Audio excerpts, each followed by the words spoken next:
Hey everybody, Brant here with Nutrition First Coaching. I wanted to go over kind of a little template of the basic structure to improve nutritional habits. And this one specifically is going to outline a bunch of different steps that have a bunch of different steps in them. And these are relatively simple concepts, and we've probably all thought like, oh, I should do that, or this is exactly what I should do. But getting it down to the execution part is not always easy, and it takes some preparation, it takes some time, it takes some kind of reps over time to really get comfortable with it. And the first thing to really think about is plan what you're going to eat.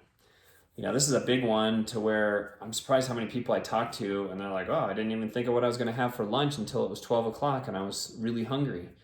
And if you've ever gone to the grocery store when you're really hungry, then you're pretty much going to eat anything. Your eyes are definitely bigger than your stomach, and you're probably going to go get something that you've seen some commercial for that subconsciously you didn't even really think you wanted, but the commercial made you really hungry for it. So you have to plan what you're going to do with your eating at least the day before, and ideally looking at the entire week of what you're going to do so that you have some idea of how you're going to plan for the week, and that will lead to the next step, which is preparing food.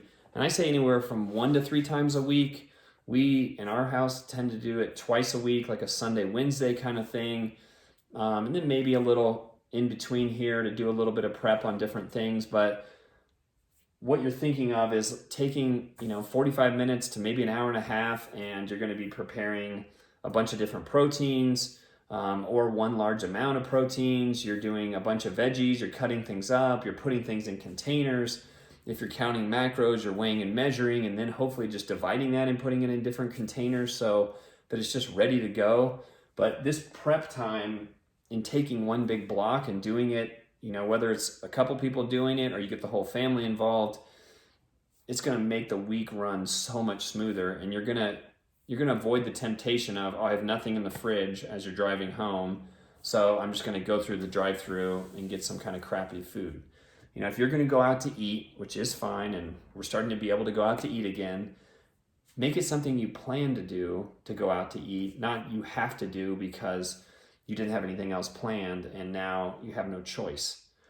The next one leads into executing your plan, but really being prepared for change, because you can have a great plan, even if it's just you can have a great plan and something's going to get in the way. Something's going to happen, a meeting's going to pop up, something's going to go wrong with something you prepared, something's going to happen. But if you are married and you have a family, you can guarantee all kinds of stuff's going to change through the week. So, you're going to try to execute your plan, but you're going to have a few backup strategies. And that's where we go into number 4 here. Try to adapt to the changes with some of these strategies. Now, there's all kinds of things you can come up with, and finding the ones that work best for you and that you can kind of implement. Some of my favorite go-tos are, okay, you're going to have what we call grocery store fast food. So you can buy rotisserie chicken and pre-made salad stuff and pre-cut up veggies, and you can buy some a decent dressing and maybe even some kind of pre-prepared thing at the deli there that's pretty clean and healthy. You can put together 2 or 3, 4 meals out of that kind of stuff. So that grocery store fast food's way better option-wise, and you can kind of control the quantity and the macros. The other one is every time you do your big planning your big preparing session, get a little extra, put that away, date it in the freezer, and if you need it, it's there and you can go to it and you're like, okay, I got this backup meal. I can warm this thing up in less than 5 minutes and we can still have a really good meal with it. The other one might just be, what's your go-to meal? Something you can make really easy. You always have the ingredients for it, whether that's some stuff in the freezer or a few things in the pantry. Have that go-to meal. And there's, some of those quick little strategies that can save you in those instances where you thought you planned the best, but then things kind of went awry. Those are going to be big ones, So come up with some of those. Maybe you write them down. Maybe you have them on a dry erase board in the house or something, so you always have that go-to for it. Then the last thing I would say, if you're really going to make some habit changes, then you have to be objective and measure improvement if you're making improvement.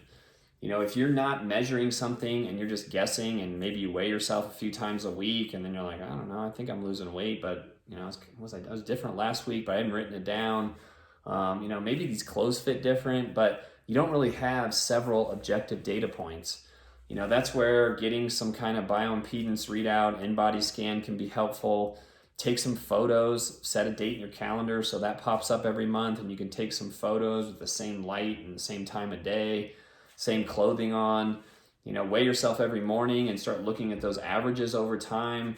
Then you can also correlate that with how do your clothes fit and how do you feel, and some of those other things can all go together, but you should have multiple data points you can go to that you can be objective with, and then you can know if you're doing that and you're kind of monitoring stuff and checking things 3, 4, 5 weeks in a row and nothing's really changing. Well, you need to try some different stuff. You need to go back to some of these different strategies. You need to look at the food you're preparing. Are you really getting the right quantities? Maybe you're eating too much still, even though you're eating healthy. So you got to kind of figure out some of these other steps and refine them so that you have a process for yourself. These are the basics of just trying to make some nutritional habit changes. Look at all these things, find out what works best for you. If you want a little help along the way, that's what we do with people. We look at all this stuff with them. We take their lifestyle, we take their schedule and everything that goes with it, and we figure out what's best for them. We start measuring things, find the best system for them that works the easiest, but kind of least amount of stress, but gives them the best results. And then we teach you those strategies so that you have them long term over time. And when you're done with us, then you have all these strategies. You can keep doing this on your own and be your own coach down the road when something changes in life and you need that. All right, like and subscribe to us if you can. We'd love it. Just have to go down there and click on the button. It's pretty easy. Keep cranking out some more videos. Get some more topics you guys like. Try to give you some actionable stuff to use. Have a good week.